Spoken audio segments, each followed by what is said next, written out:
You are the kind of woman that should represent the true empowered Filipina woman.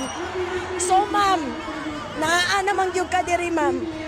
Ihatod na kana mo sa Malacañang. Kay nidaga namang gyud ka, kami ra gyoy bahala sa daog. So I love you ma'am.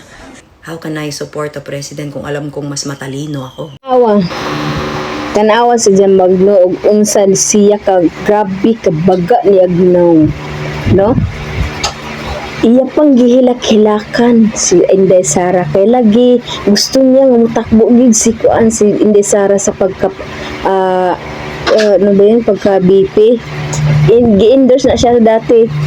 Tapos ngayon natatakbo na siya sa pagkapangulo.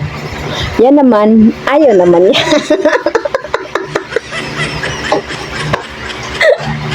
Usa man na siya magno. Usa na tao na siya or usa man na siya gyud.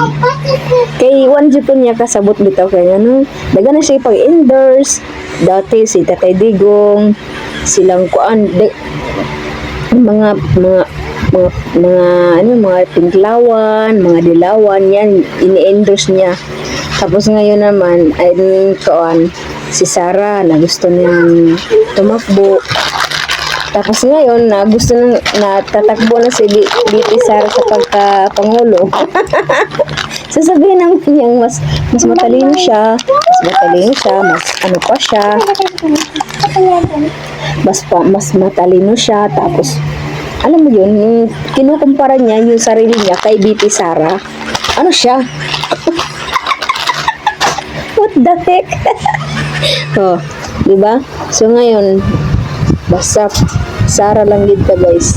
Ayun na mo adto paglain kay wa man gapoy kung dito mo sa mga Pinklawan. Why do you future yung mga anak-anak? Kabalo mo.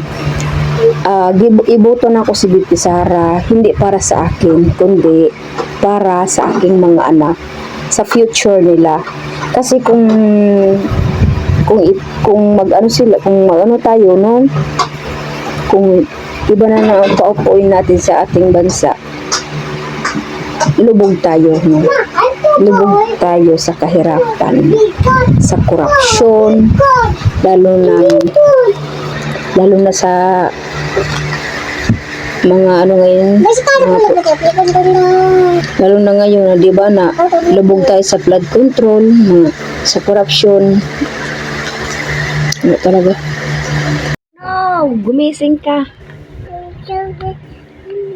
Sa magno, pagmata.